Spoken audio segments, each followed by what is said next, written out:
முக்கடலும் முத்தமிடும் குமரியை தன்னகத்தே கொண்டு பொங்கி வரும் ஆற்று புனல் பெருக்கால் தெங்கு பலா வாழை கமுகு புளி என தங்கு தடையின்றி எங்கும் செழித்து வளர்கின்ற முல்லை குறிஞ்சி மருதம் நெய்தல் என 4 நிலங்களும் மயங்கி கிடக்கும் இக்குமரி மண்ணில் நடைபெறும் இந்த சிறப்புமிக்க விழாவில் நான் பங்கு கொள்வதில் பெரும் மகிழ்ச்சி அடைகிறேன். ஏனென்றால் நானும் இம்மண்ணின் மைந்தனே.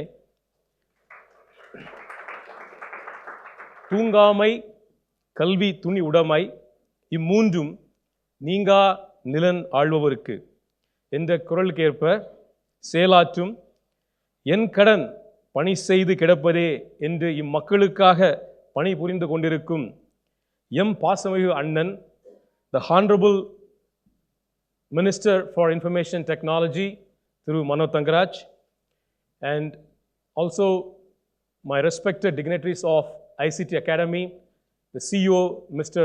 Hari Balachandran, as well as other office bearers, academicians, industry leaders, and media and my fellow friends. A pretty warm welcome for this event.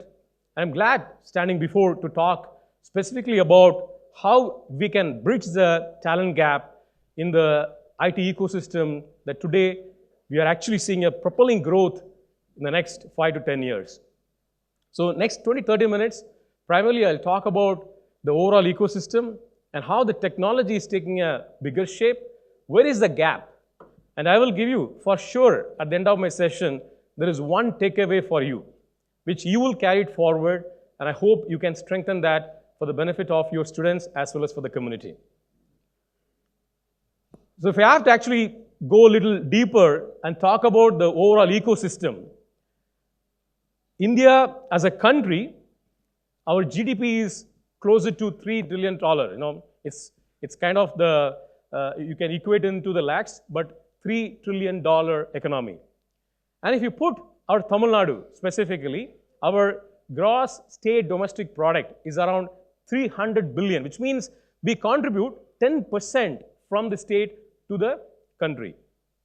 And if I go back and talk about specifically about the industry where I belong, the technology, India has actually grown much faster in the last 10 to 12 years, and they are now standing at a $220 billion revenue contribution back into the GDP.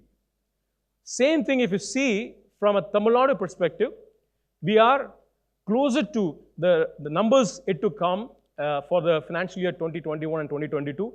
The 2020 numbers were closer to $20 billion, but with the humongous mammoth effort of Honorable IT Minister and Honorable CM, we could see a growth could range closer to $25 billion, no? Closer to, it's a kind of indicative prediction, but we have to see the numbers, how that is going to come, which will be a 20 to 25% growth in a year on year that could potentially happen. Now, coming back to the employees, a lot of people think every house, there are so many people are working in IT companies, so could be the IT employee base in the country could be, you know, maybe in crores or multiple crores. Actually, the total country has a total employee base of 50 lakhs, which is a 5 million employee workforce. Now, if I again shift back to Tamil Nadu, what is our employee base primarily on the IT sector?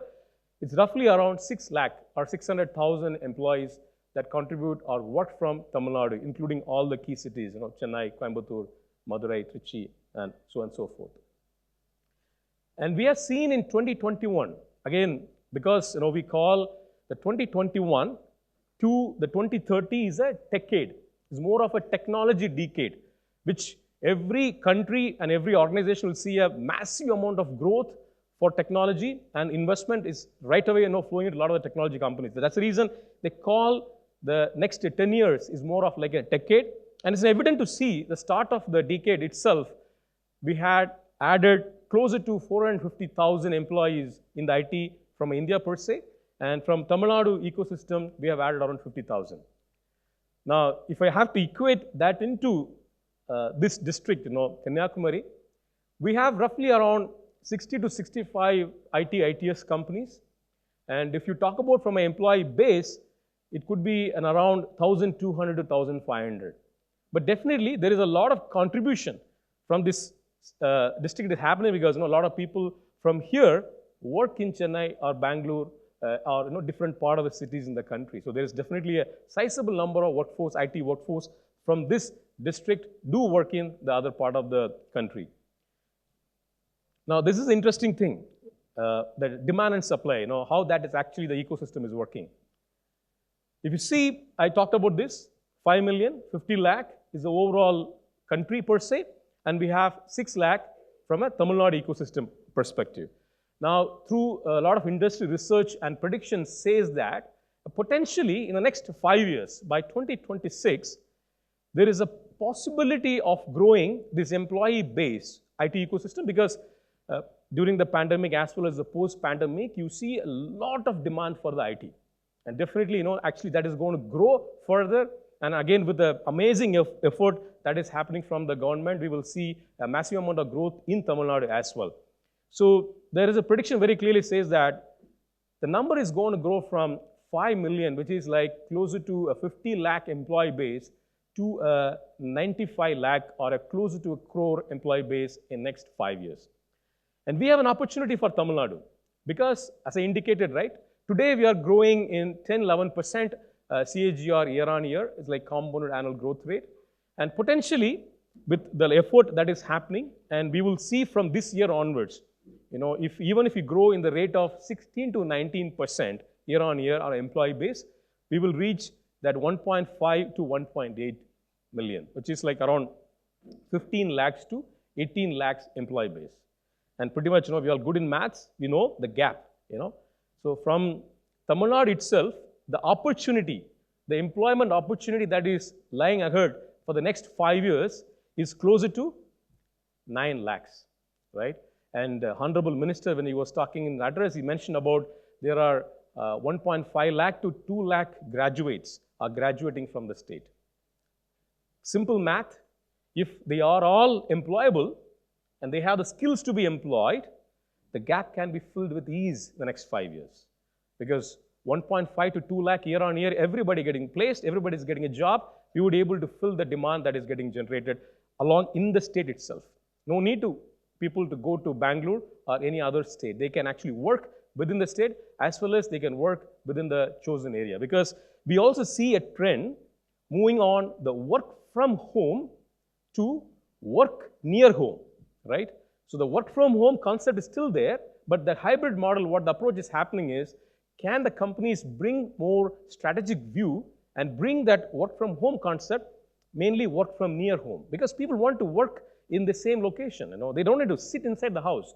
If I can travel 20 minutes, 10 minutes from my home and I have an office, I'm happy, right? So that opportunity that can be filled when we actually strategize the numbers and right amount of scalability that happens. And I will give that the solution as well in the subsequent slides. So overall, if you talk about, these are recent data, the STEM graduates, right? Science, technology, engineering, and mathematics, roughly around 21 lakh workforce or, the graduates we have in the country. And this state contributes closer to 20% on the total employability workforce of the graduates, which is around 400K. And there is a prediction by NASSCOM and Zinnov consulting firms. They've estimated that today we are at 5 million. And if we grow in the same pace, which is growth of 10 to 11% CAGR, we will grow with the employee base in the next 5 years is closer to 7.5 to 7.8. But there is a huge opportunity, right? Because the opportunity and the prediction says that the demand is there for 9.3 to 9.8 million. And the gap is closer to 1.8. That is where the challenge. That is where the companies keep on raising their concerns saying that we are not able to identify the talent. There is a big gap. The opportunity is there, but we are not able to actually fill that gap, what exists today. That 1.8 million gap is a clear opportunity for this state, particularly this state, because, we are the human capital of the country. Because we produce closer to 4.5 lakh graduates every year, and we are the highest in the country. And we have 579 engineering colleges. And the list can go on and go on. Talk about arts, talk about ITI, talk about polytechnic, any area you talk about, we are the massive and we are the highest. And one of the recent research when we were doing, we found that closer to 32,000 research papers got published from this state. So even talking about from research and development, from a publications point of view, our state actually is taking accelerating in the top slot. So there's a huge opportunity for us to actually fill the gap of that 1.8 million, which is 18 lakh opportunity that can be filled from this state. And this is a key component.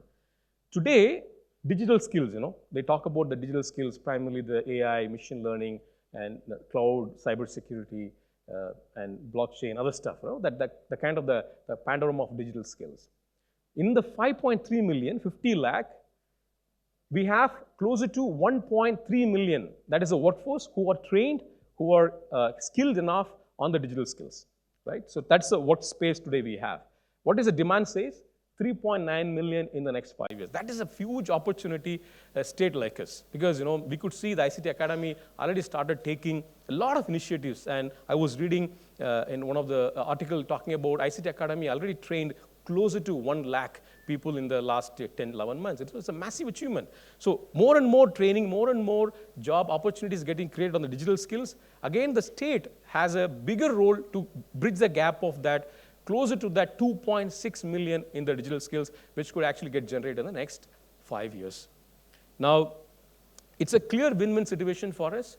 And if you strike the chord rightly, the striking the chord right is very important, because we talk about so many stuffs, a lot of skills. And again, Honorable Minister was talking about the people go for the training, they get certification. And once they get certification, immediately can I get the job, right? I always say that. You cannot build your third and the fourth floor without your basement, without a foundation. The foundation is the key. If you have not putting your foundation strong, you cannot go with an elevator to the second or third floor. Actually, what we miss in today's context is the foundation. Everybody is running one thing called as a confirmation bias. The confirmation bias is clearly, somebody might say that you train in the artificial intelligence or you take a machine learning course, you will get a job for sure. So there is, an array of people go and actually study that. And how many are getting really employed? Like Honorable Minister says that, no, their parents might take a loan from the bank and they actually educate them. So maybe there may be 100 people go and study the certification. Ultimately, 20 or 25 get employed because of the skills what they possess. Again, the 70% back into the unemployment gap. So it's a very important point. The additional opportunity that we have in the 900K, what is core is bringing the foundation. The World Economic Forum, they highlighted these are the top 10 skills in 2025. And I want to tell you, can you see any technological skills mentioned here? They use, one of the skill is technology use and development. That is the one identified skill. Can you see any other technology skill highlighted here? What they're talking about is analytical thinking, active learning, complex problem solving, critical thinking and analysis, creativity, originality, bring your nativity, what you have, leadership and social influence. Technology use. You need to know how to use the technology because there are products already been built, the monitoring as well as the control. The technology design and programming, that is where the software development comes. That is one of the skill in the top 10. And resilience, stress balance, and flexibility, that is a very important. The tolerance.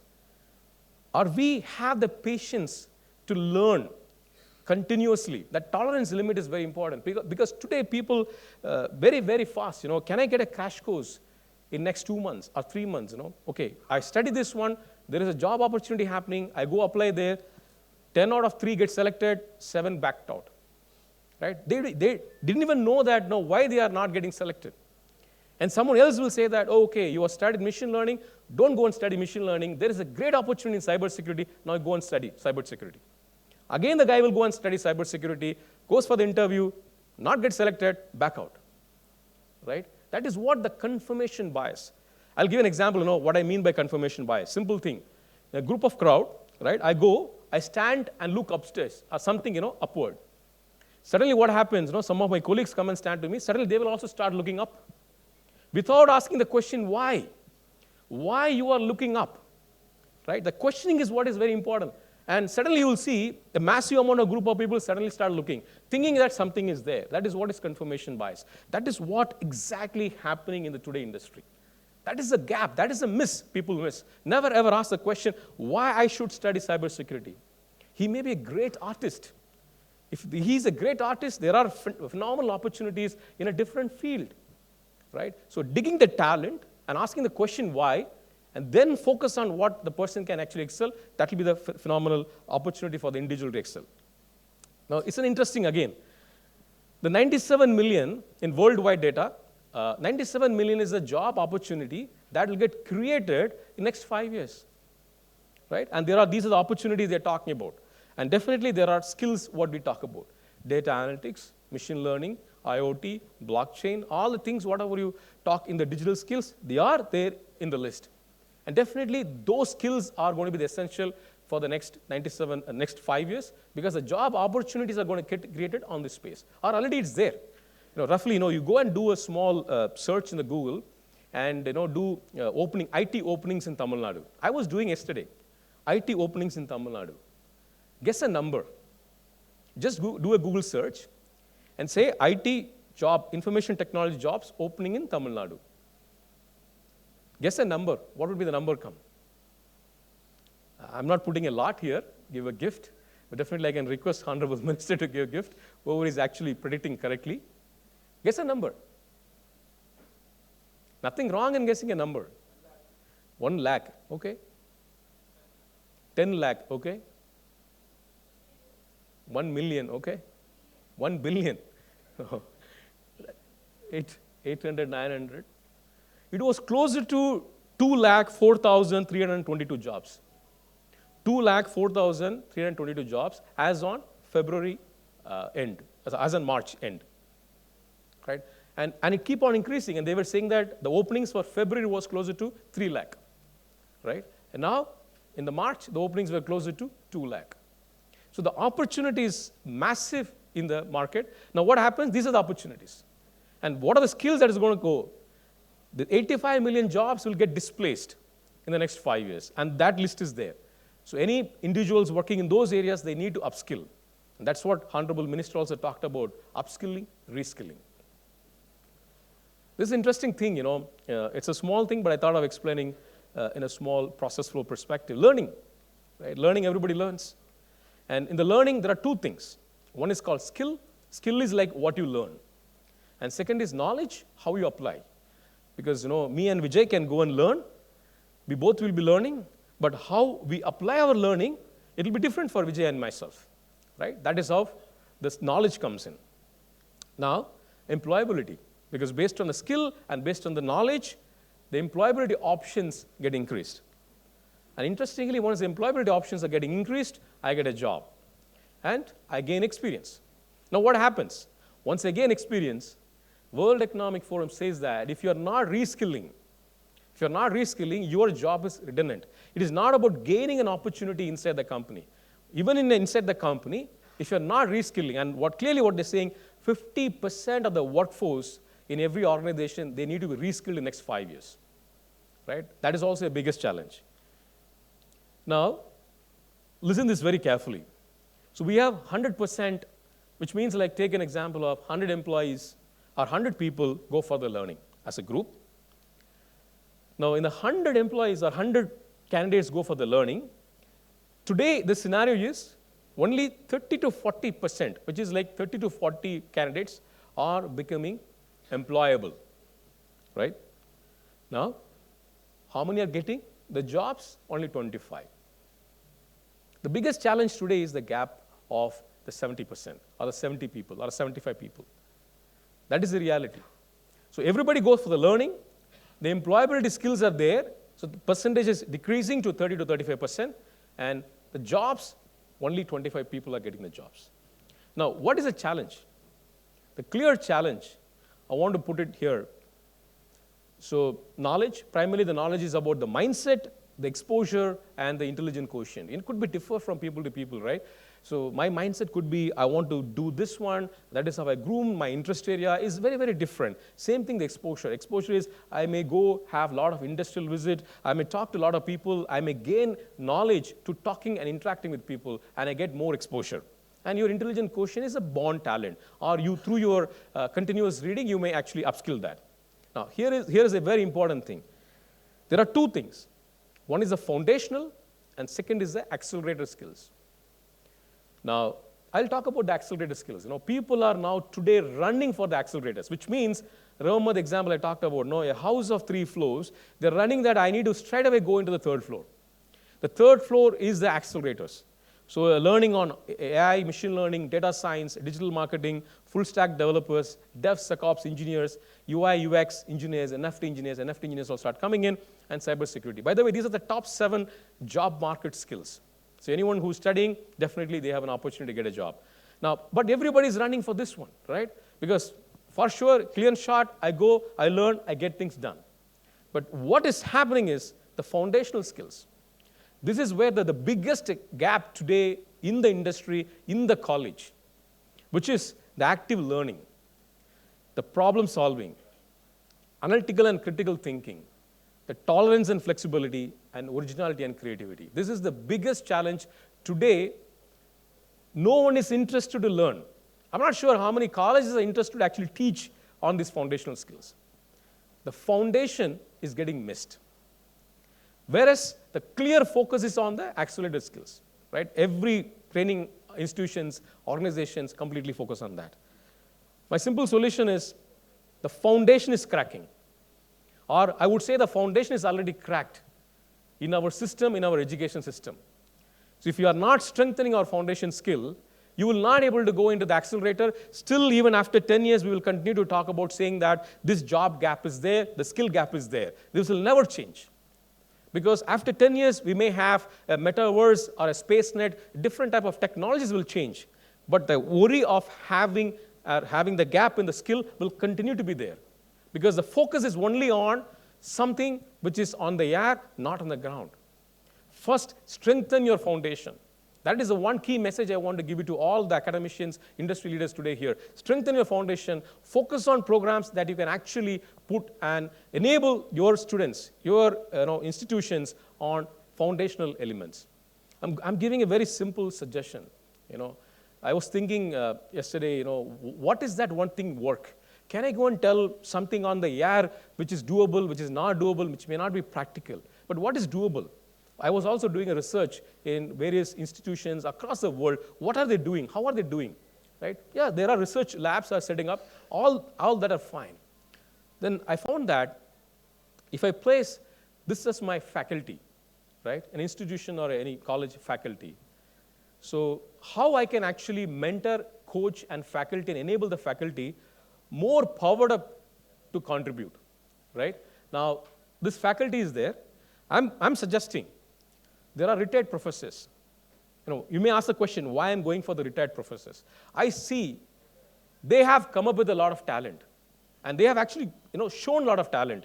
And some of us, studied in those nature of the culture. And since our foundation was strong, we were actually, stand up here and deliver a speech like this. Now, appoint the retired professors as your coach, as your mentor for the faculty, right? And same thing is a two-in-one approach. As the same thing, you also enable the faculty for industry aligned. So a 10 faculty, there should be a 1 industry mentor. So for a 10 faculty, there is a 1 industry mentor. Same thing for the faculty, you appoint the coaches of your retired professors. The professors will teach the foundation for the faculty. Same thing applies for the students. Same concept applies for the students. The retired professors, your faculty, they will actually coach the students and the faculty, the current faculty, on the foundation and have an industry mentorship program where with the industry they connect 10 students with a 1 industry mentor. Possibly what will happen is they will be able to connect very well on the trends. So they are trained and strengthening on the foundation as well as they are getting trained on the accelerator skills. And enroll into, again, the industry-aligned mentorship program I talked about and strengthen the foundation skills. Again and again, I want to say that, because I was thinking, can I give a roadmap? What are the technological they want to learn? But I want to say, I was thinking, one thing that I can give a message to all of you, one thing that you can, as a takeaway, and bring a change that could actually have a potential impact for your students as well as institutions, I felt strengthening foundation is the key. It's a very clear example because, unless and until you do not have a proper runway, the flight will not take off. You are always looking for the takeoff opportunities, but you are missing to rectify your runway. My humble ask to all of you is, first, focus on your runway, and of course, definitely, you will have your flight will take off. Again, with an opportunity, I'd like to finish where I start my Tamil. நம் மாவட்டம் பரப்பளவில் சிறிய மாவட்டம் என்றாலும் படிப்பறிவில் முதல் மாவட்டம். கல்வியின் பெருமையை உணர்ந்தவர்கள் நம் மாவட்ட மக்கள். பலி கொடுக்கும் உறவை விட உனக்கு கை கொடுக்கும் கல்வியே நேசி என்பார்கள். வாசனை என்பது சில நிமிடம் வரை, வறுமை என்பது சில காலம் வரை, அழகு என்பது வயது உள்ளவரை, ஆனால் கல்வி என்பது உயிர் உள்ளவரை. நீ வைரமாக இருந்தாலும் கல்வியற்றவர் கையில் இருந்தால் நீ வெறும் கூழாங்கல் தான். நீ கூழாங்கல்லா இருந்தாலும் கல்விமான் கையில் இருந்தால் வைரமாக மாற்றப்படுவாய். உன் மதிப்பு நீ சென்றடையும் கல்வியை சார்ந்தது. Thank you for the wonderful opportunity. God bless you all.